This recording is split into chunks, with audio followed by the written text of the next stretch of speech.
Urchfab here. So I'm off to the Combe car show to take part in the drift demos again and also do some track driving as well. Made quite a few changes to the car. I've got my adjustable top mounts on with my roller bearing spring cap things that I made. And I've just had the alignment done. So I was aiming for 3 degrees of camber, 4 degrees of caster, and I was sort of under the impression that it was at about 5 degrees of caster, so I would be knocking some caster off to hopefully lighten the steering a little bit.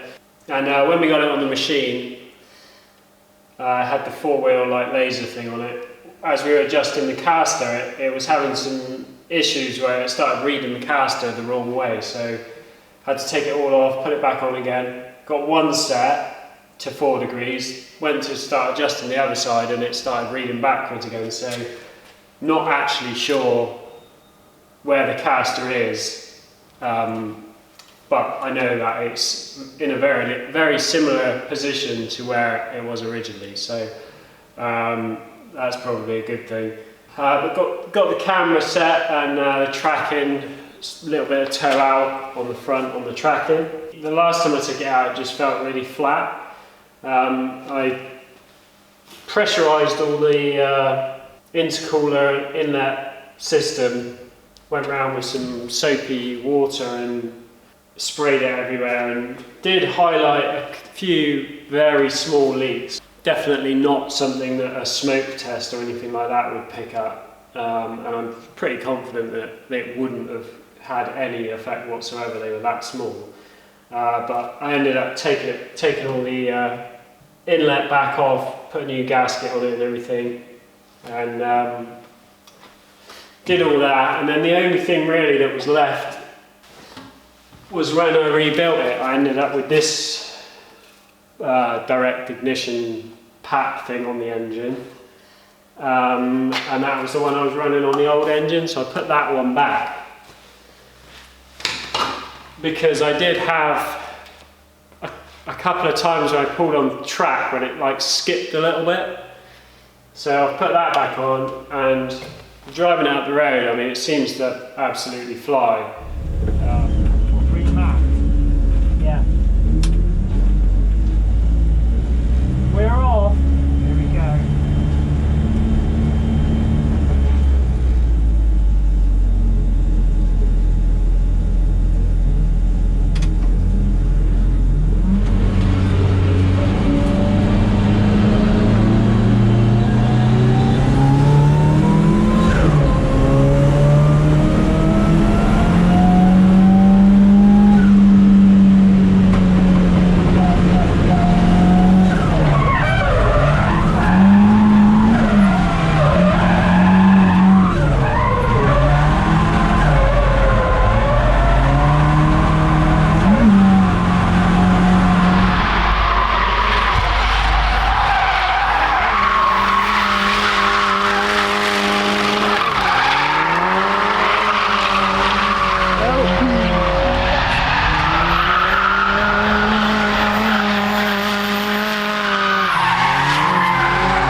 successful day at RS Combe.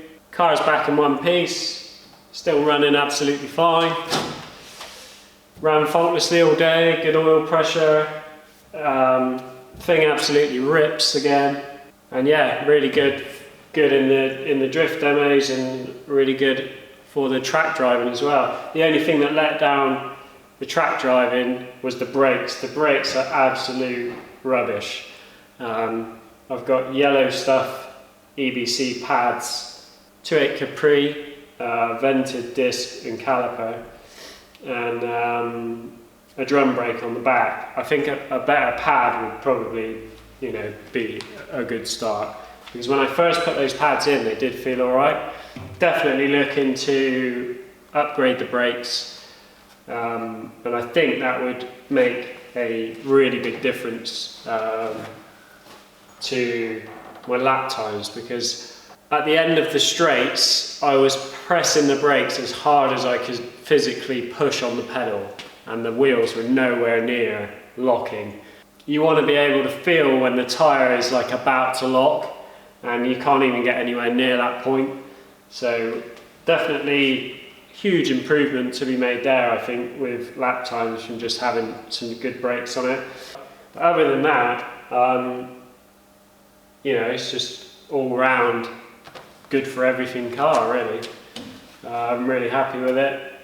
With the drifting, one thing that let it down for me was I bought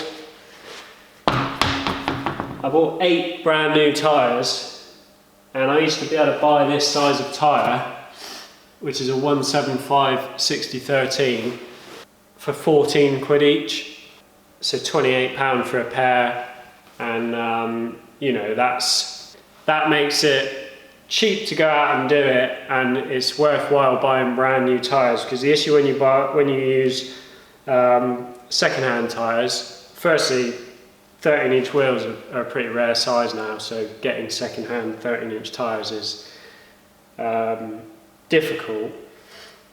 But generally with used tyres, if they're a bit old and brittle, they can delaminate before you wear through the tyre. So with new tyres, generally you don't get that. But these, I used to be able to buy these for 14 quid each. I paid 34 each for these tyres, and they literally were just falling to pieces less than halfway through the tread. So that there still has, so that has 3 mil of tread left on it, so a bit less than half. But I had one of these let go after about less than 1 lap. So this is a high fly tyre, which I'm pretty sure was the same that I ran years and years ago when I used to do it. But that definitely makes it a lot more expensive, and make you sort of question whether you should be doing it or not. But it is good fun, going out there and just being able to slide around like an idiot is fun.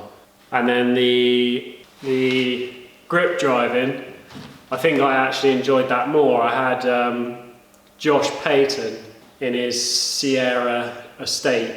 I had him like right behind me for like the whole session, just like pushing me around, and it was really good fun. One of my goals is to do a season of racing, and just like constantly checking the mirror and seeing how someone's catching you, and like if you're pulling away or not. I think that was a little like insight into what racing would actually be like. So it definitely made me want to pursue that, and hopefully at some point do some circuit racing. I had a few people ask if I'm going to do any like drift competition stuff, and I'm not, as like a competitive motorsport, I don't really have the interest in it to want to go and compete in drifting. I enjoy doing the demos and going to a track and just sliding around and just having a laugh. But as a competitive, as a motorsport, it's not for me. If I had if I had a budget to put into, you know, doing some kind of competitive racing, then I would want to. I think if I had an endless budget, I would want to go and do some rallying, stage rallying in an old Escort. But I think more realistic would be to do some circuit racing, classic circuit racing. Now, I've been in contact with the classic touring car club already, just to inquire about you know, what's involved and what I would be able to, what class I would be able to race in. If it was in this, it would have to have a Ford engine and gearbox, and then I could race this in the Blue Oval Saloon class, which is the class I would want to go in. The Mongrel, I could also race that, but that would have to go in the Thunder Saloon class, which is proper purpose-built race cars. There's options for doing some racing in the future, hopefully. I'll be back at Thruxton next week in the Mongrel, and I'm looking forward to seeing the difference, obviously, that alignment is going to make to the car. That's the only difference. That's the only thing that's been changed on it. So yeah, keep an eye out for that. That's going to be it for this one. Just watching. See you on the next one.